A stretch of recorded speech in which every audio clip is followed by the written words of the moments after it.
upon you and be gracious to you. The Lord turn his face toward you and give you peace.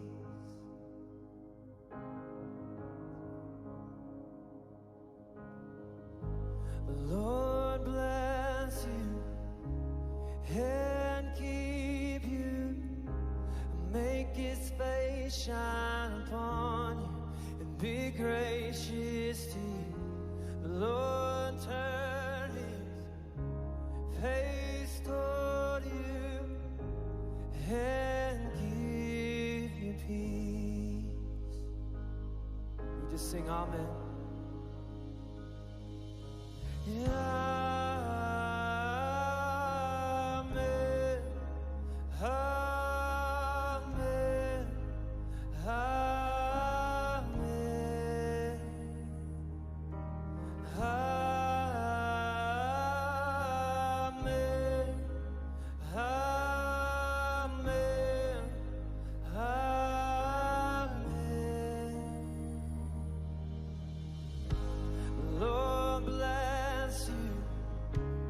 And keep you, and make his face shine upon you and be gracious to you.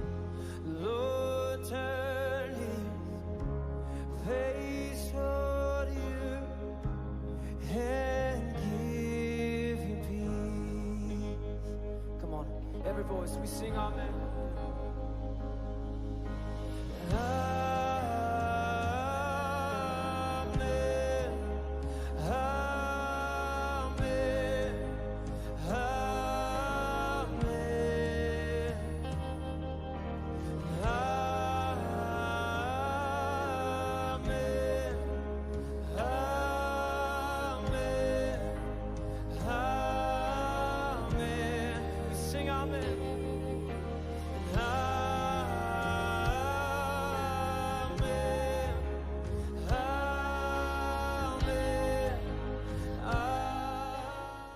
About giving her testimony, I was a bit hesitant.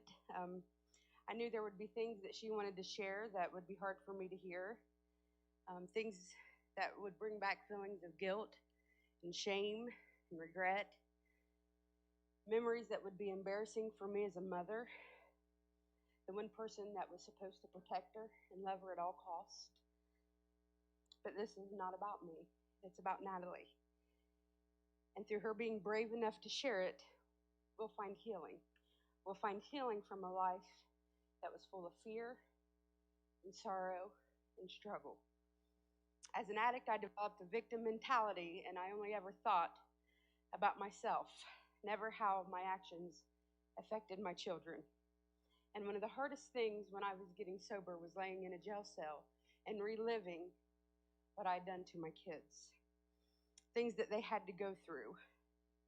And it took me a long while to stop beating myself up for those things, for the trauma that I put them through, the rough times. But today we have began a journey of building back that relationship. I tell this story because it's one that sticks with me early in my recovery. It was July 23rd, 2 years ago, I got out of Star.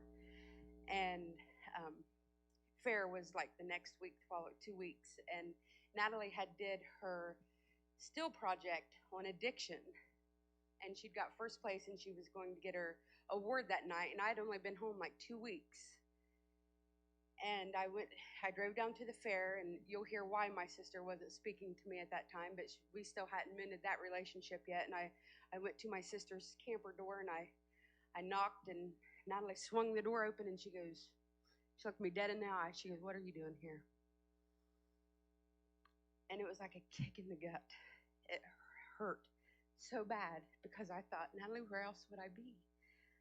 But that was just words to her, empty words, because I said that a lot, but I wasn't there. And I remember the easy thing for me to do at that time would have been got in my car and drive back home. But I didn't. I remember I had sunglasses on, and that main drag there at the fair, I found a little picnic table that was set into the side. And I went and I sat there and I squalled like a baby. And I cried and I cried and I talked myself out of leaving. And I said, you have to be here because when you leave, you just proved her point. You proved her point of what are you doing here because she didn't expect me to stay.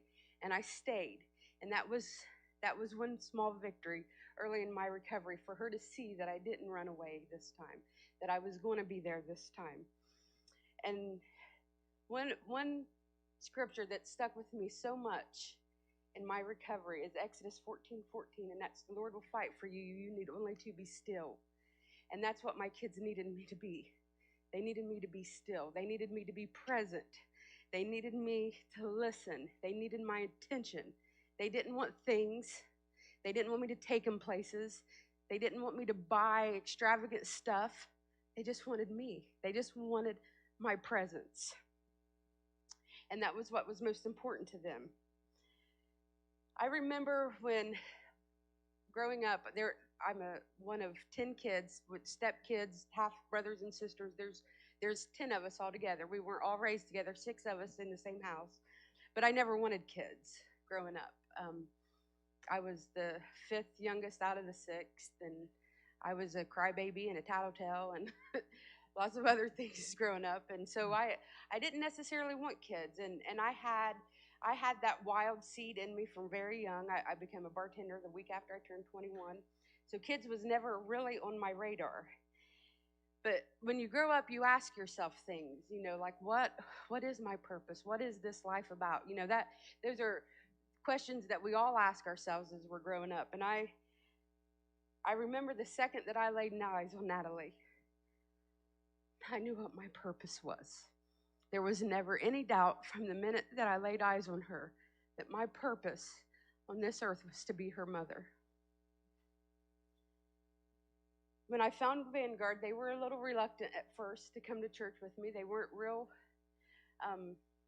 excited about it, but the more that I came, and then they started coming with me. Natalie we was driving home one day, and she said, "So, Mom, that baptism sheet in the back, I know that we've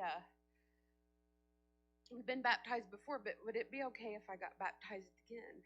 And she started crying. Do you remember this? She said, "I just see what God's doing for you, Mom, and I see how much He's changing our lives. And I want to wash away the old Natalie, and I want to rededicate my life." And that was one of the proudest moments that I've ever had as a mother. I want to tell a funny story about her before I get done. When she was little, she come to me one time, and she was probably only like 3 or 4, and she said, "Mom, how do we get to heaven?" And trying to answer it on a 3 or 4-year-old's level, I said, "Well, Jesus will come down and get us, Natalie."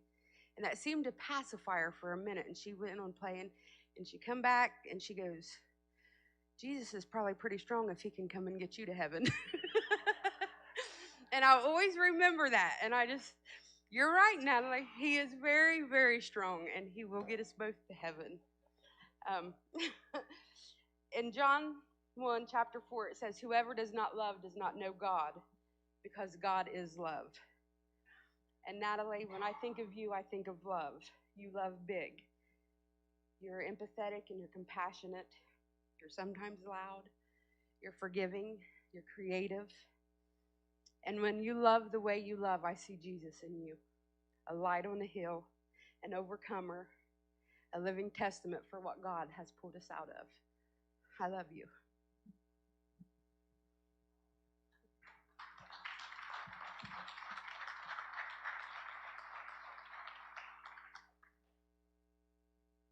Hard to follow that one. I'm Natalie, and I'm going to be sharing my testimony. My testimony is called "The Child of an Addict's Road to Redemption."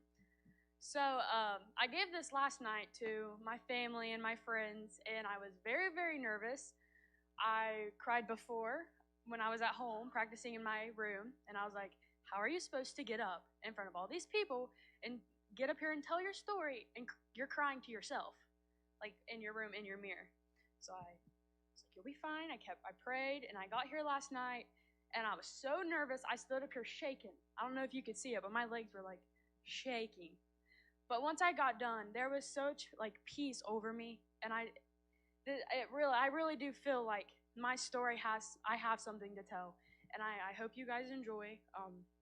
I'm excited to be able to share it with you guys today. So when I first decided I wanted to write my testimony, I wanted to know like what the actual definition of testimony is, and I know a lot of people heard all this last night. So I'm going to I wrote down the definition, and I'm going to tell you guys like the actual definition of a testimony is evidence or proof provided by the existence or appearance of something, a public recounting of a religious conversation or experience, and a declaration. So today I stand up here declaring what God has done for me through the evidence and proof of my life.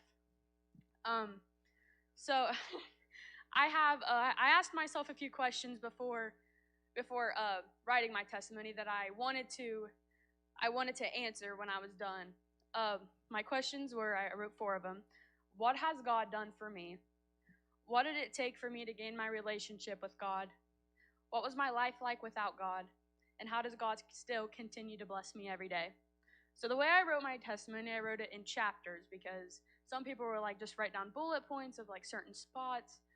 I'll forget things. I was like, I'll just write it down. So I wrote it like I'm going to say it. And last night I skipped some things because I was just trying to do it in my head. But so like I said, I wrote it in chapters. And so I'm going to start with my first chapter is the beginning.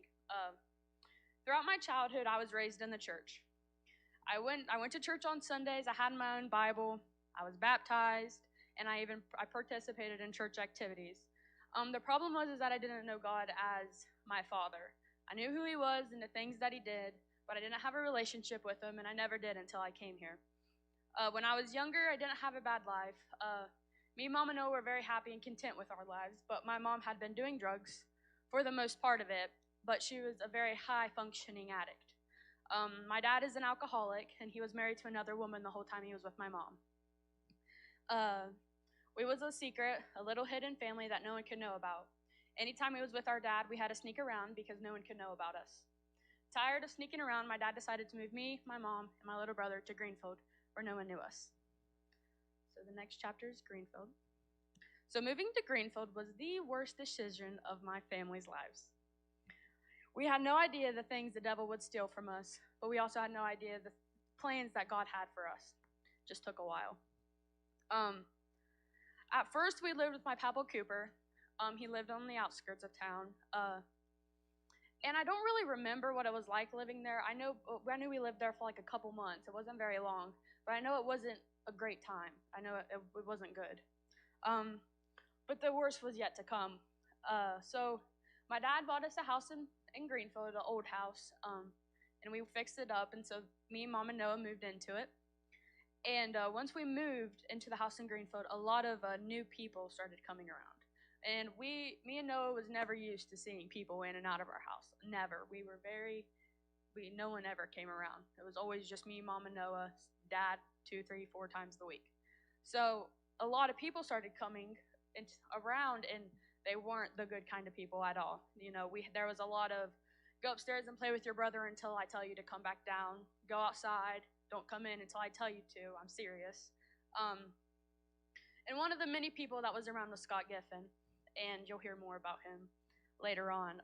But throughout all this, I started to realize what was going on. My mom started acting differently, like she was present, but not mentally. And I wasn't the only one noticing the changes. My dad was too. And fed up with everything, he left. And that's when everything went to its worst. When I wasn't only a big sister, but a second mom. When I had to grow up at 13. The thing that made this the hardest was I found a way to block out God completely. Once I had found out what my mom did, I cursed God for everything. Why would you put me through this? I asked him frequently. I did not understand why this was happening to us. So gone. After my dad left, my mom and Scott became a thing. He started coming around a lot more, and when he was there, it felt like me and Noah wasn't. It felt like Scott and drugs were the only thing that mattered to my mom. Like, how could they be more important than your own flesh and blood? And I hated her for this, and I hated Scott even more. He would abuse my mom, scream at her, cuss her out, all in front of me and Noah. And every time I thought that he was gone, he would find a way back. Nothing would have prepared me to the day that I finally had enough courage to get up and leave. Every year before school would start, Greenfield had this festival, and so the first day of the festival, me and my friends, we wanted to go up and hang out, and so we did. And before I left, my mom was up. She was talking to Scott at the kitchen table. She told me she loved me, and she'd see me later. Scott tried giving me money. I didn't take it. I had nothing in the world would have made me take something from him. And Noah was asleep in Mom's bedroom. But when I got back, things weren't quite the same. My mom was passed out in the chair, in a little chair that we had in the kitchen. Scott was slumped over at the table. Noah was still asleep. And when I tried waking up my mom, she wouldn't. Couldn't get her to open her eyes. I couldn't get her to move. I couldn't get her to talk. I was shaking her, screaming at her. Nothing. I didn't know what was happening, and all I could do was scream. During this, Scott watched me struggle waking my mom. I asked him for help, which would be the only time I ever asked him for help. He looked at me straight in the eyes and he said, "There's no helping her. She's already dead." I told him I hated him, to get out of my house, which he didn't. Broken and distraught, the only thing I knew to do was walk over, get a glass of water, and pour it on her. She shot up, looked at me, and sat back down. Mad and just over everything that had happened, I walked across town to my friend's house to use her phone to call my Aunt April to come and get me and Noah. Within 30 minutes, my Aunt April and my Aunt Erin were both in Greenfield.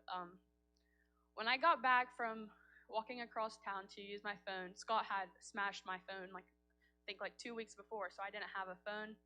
I had threw everything I had of me and Noah's, dirty, clean, everything in 2 bags, and was ready so that when they got there, we could leave. I wasn't going to tell her bye. I wasn't going to let Noah tell her bye. We were leaving as soon as they got there.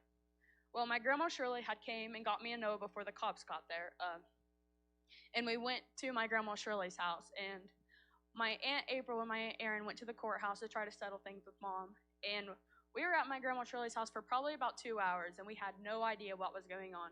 We didn't know where she was, where our aunts were. Who are we going with? Are we going to stay back with Mom? But we had no idea what was happening. And then finally, we got a call from our aunt saying to come to the courthouse. We're going to say bye to Mom. When I got there, it was really hard knowing that she was there because of me, that she was in there because I called my aunt to call the cops because I didn't want to be with her no more. But I was happy that she was in there because of what she had done to me and Noah. And then we left. So the next chapter is called APs. So after everything had happened, we moved in with my Aunt April, or I call her AP. And I didn't talk to my mom for about a year and a half. During this time, I was very depressed. Every day I looked for another way to try to kill myself. I remember my brother crying at night because he missed our mom, and I would tell him that she didn't miss us, so stop crying. I was mad. I felt abandoned, forgotten, unloved, and I took it all out on Noah, and that was the hardest part of everything. There would be many times that she would try to call us, and many times we did not answer. Sometimes we did, and I'd let Noah talk to her, but I wouldn't. And most of the times we just declined the call. We didn't talk to her at all. And when I did talk to her, very few times, she would say, "I'm going to get better. I'm going to go to rehab. I promise. We're going to have our family back together." But I didn't believe her.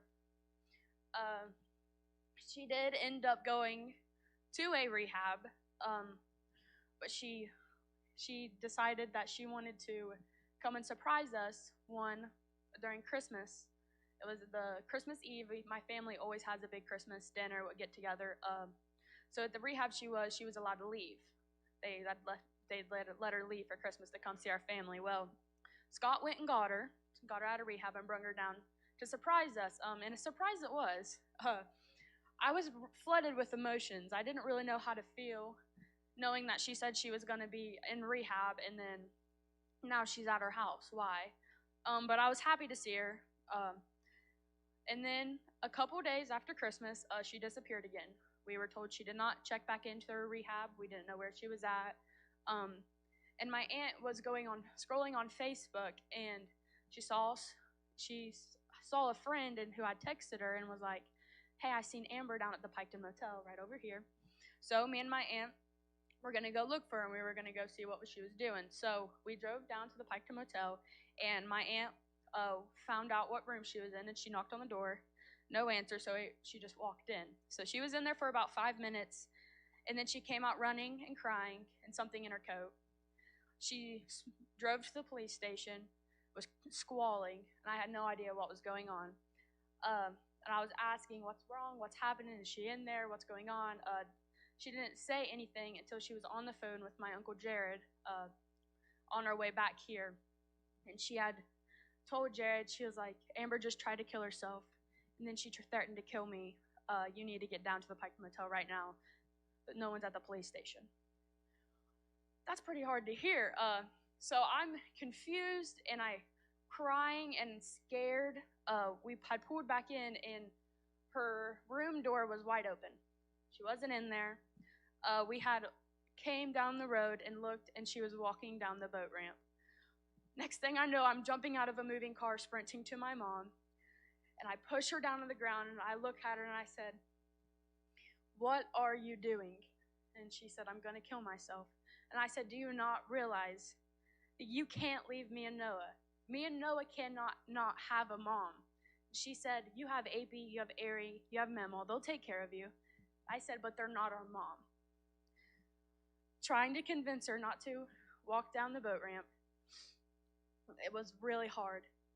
And we probably were there talking for about she wasn't very talking. I was talking to her, trying to get some sense into her. But finally the cops had come, and my mom was so mad. She got up and tried to attack my Aunt April, and I had to get in front of her, and I was like, "No, this is where you need to go. You need to leave. The cops need to come get you." And she was mad, and she looked at April, and she was like, "Why would you call the cops on me? Why would you do that?" And she was like, "Because I love you." So we talked to the cops, and the cops pretty much said the same thing I said to her. "How are you going to do that in front of your daughter?" Of course, she was on drugs. That's why she was doing it in front of her daughter. The cops took her, and just like that, she was gone again. The next one is Lynn Goff. After getting out of jail, the court had ordered my mom to a rehab called Lynn Goff. This rehab was in Greenfield, so she would be back up around all of that mess again. But it was a rehab, and she couldn't leave this one, so I was like, okay, there's hope. She can't leave. It'll be better. And for the first month, we couldn't go see her, but we could talk to her on the phone. So we talked to her every day on the phone. And once we were finally able to go see her, it was very relieving to be able to go and see her and see that she's doing better. She had gained weight. It was good seeing her better. I don't really remember how long she was in Lynn Golf. I know it was a couple months. But when she got out, she had moved down to Piketon with Scott, got a apartment with him, and as you can guess, everything went back to its old ways with Scott, and he started abusing her again, and drugs and all that. So my mom decided that she was going to move out with Scott and then move in with my grandma, and so she did. And so after probably like 2 weeks of my mom living with my grandma, me and Noah decided to move in with her because we were ready to be back with our mom. And me and Noah didn't know at the time that mom was back with Scott and back on drugs. So we were just ready. We were thinking, okay, mom's out of rehab. We can move in with mom. So we had moved out and moved in with my memo and mom. For a while, things was good. My mom was working. We were happy. Nothing really was wrong. And then Scott and mom got back together. And then we went back to our old ways. We were fighting all the time, screaming. We didn't talk to each other. And I couldn't understand why she'd keep going back to him. Like, after everything that has happened, how could you want to be back with him? How couldn't you just want to be with your kids? Like, we're here right now. Why are you going back to Scott? Like I said, I didn't understand why. Uh, so one of the many fights, I had threatened to move in with my dad, and my mom was like, "Then do it. Go live with your dad if that's really what you want." And at the time, it was really what I wanted. I didn't want to live with mom anymore because I knew she would never stop going around Scott. I thought there was no hope. There's no hope at this point for her. There's no saving her. It's over.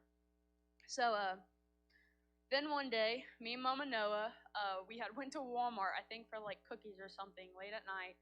And my mom didn't have a license. Our tags were expired, and we had got pulled over. And it was supposed to be just a friendly, "Hey, your tags are expired. Go get them checked. You can go get them, whatever." Well, then, like I said, she had no license. Pretty sure there was a warrant out for her arrest. She had drugs in her system. So they took her to jail. And then about 2 days later, my grandma went and she bailed her out of jail. And until a week later, she had her court date for the arrest. So she was home for about a week after getting bailed out of jail. And then on the day of her court, me and Noah woke up and we went to school. You know, she was there and we were expecting to come home to mom. They told us everything's okay, like it's fine. Mom will get to come home, like you'll see her. Of course, back of my head, I was like, oh gosh, what are we gonna do?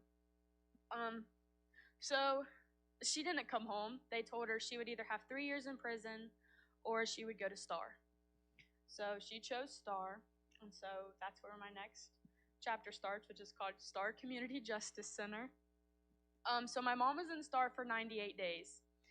During this time, I continued to live with my mama. We got a house. It was pretty much how it was at Lingoff. We didn't, but it was more strict. We didn't get to go see her for the first month again. We could only call her like once a week. But something about this time around felt different. Star was a lot more strict than what Lingoff was. You know, when she went through doors, they had a count. There was no touching. When we went to see her, we couldn't give her a hug. It was very intense. So something about this just felt different. But it was what my mom needed, the intensity. And after 98 days, my mom had got out of Star. She had graduated, being one of the fastest people to ever graduate the Star program. But at this time, thank you. But this time, it was actually over when she got out. There was no more Scott, no more drugs, no more fighting. While she was in Star, I started to pray a lot more for her to get better and for our family to finally be restored. And he did just that. As for the question, what was my life like without God? I have the answer. It was awful. Without God, I was lost. I let the world and the circumstances with my mom beat me and kick me to the curb. And as soon as I started praying, he started to pick up the broken pieces of my life and put them back together one by one. And that was only the start. So the next chapter is the new beginning. So when my mom got out of Star, she went on the hunt for a good church. And that's when we found Vanguard. From the moment that I set my foot into this church, my life was changed for good. Finally, there was no looking back, only forward. I've seen so many lives restored since coming here, including mine. So many people healed, including my family. And an overwhelming amount of people giving their hearts to the Lord, including me. My life has truly been fully restored since I declared him as my Father, knowing he died for me and that I am his. I decided to be baptized again, but you heard the story from my mom, and that I could only wish to wash away the old Natalie. I could only wish to wash away the same Natalie who 2 years ago cursed God for everything, cursed him for bringing me into this world, for everything he's done to my mom and to my family. I hated him. And I didn't want that to be my past. I wanted that old Natalie to be fully gone, and she is. She is gone. I found my purpose after coming here, and what he wants me to do to further advance his kingdom. Through telling my story, through my sign language, in so many other ways, just talking to people. Without the courage he has gave me, I would not be able to stand up here and tell you my story today. I know that he didn't put me through all this because God didn't want anything bad to happen to us. But without God, the devil takes over and sets out to steal, kill, and destroy. But all that don't matter because with God, the devil has no dominion in our lives. Even though God has allowed us to go through that struggle, he uses our pain for good. Now for what God has done for me. God has brought back my mom and restored my family, but he's also gave me the gift of forgiveness. And after everything that Scott did and everything that I blamed him, I can stand up here today and say that I fully forgive him. I can only hope that he has found peace because he has had his own struggles too. What did it take for me to gain my relationship with God today? After being saved and baptized, I started to surround myself with people who were for him as much as I was, and learning to just give it all to him. My victories, my failures, I pray to him daily. I ask for forgiveness, repent, and continue to do all things through him, including my signing. How does God bless me every day? He gives me the opportunity to share his word to others, and in times of troubles, he is always there and won't let me to succumb to the things of this world. The word restored is used over 100 times in the Bible. Full of God's grace and mercy is defined by My story, full of God's grace and mercy, is defined by the things that he has made new in my life. I want to share a few verses of his word that says about being restored. You who have made me see many troubles and calamities will revive me again. From the depths of the earth you will bring me up again. Psalms 71:20. After you have suffered for a little while, the God of all grace, the one who called you into his eternal glory in Christ Jesus, will himself restore, empower, strengthen, and establish you. 1 Peter 5:1. There were many times that I thought my life was hopeless, but God reminded me that there is always hope, even on the darkest days. And about 2 weeks ago, I had went to our new class called the upper room, right? For the teenage group, and we were talking about Ephesians, and they were like, okay, everyone, read on Ephesians. And so I was like, okay, I'll have to read on Ephesians. Well, and then that night I had went to our girls group, my Girls on Fire group, and we studied Ephesians. And I was like, oh, that's funky. We just did Ephesians today. And it was just like a thing of, okay, read Ephesians. And throughout the last 2 weeks, Ephesians has been coming up like crazy. Movies I've watched, it says like read the Ephesians, and they're studying that. Books that I've read, just on my Instagram, on my Snapchat, Facebook, Ephesians is everywhere.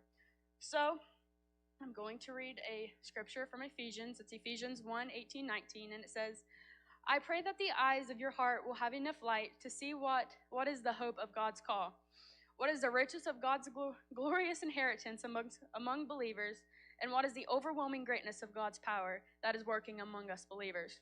This power is conferred by the energy of God's powerless strength. I share my story today to give others hope that your broken pieces can be put back together just like mine was if you just surrender to his will and give it all to him. Thank you.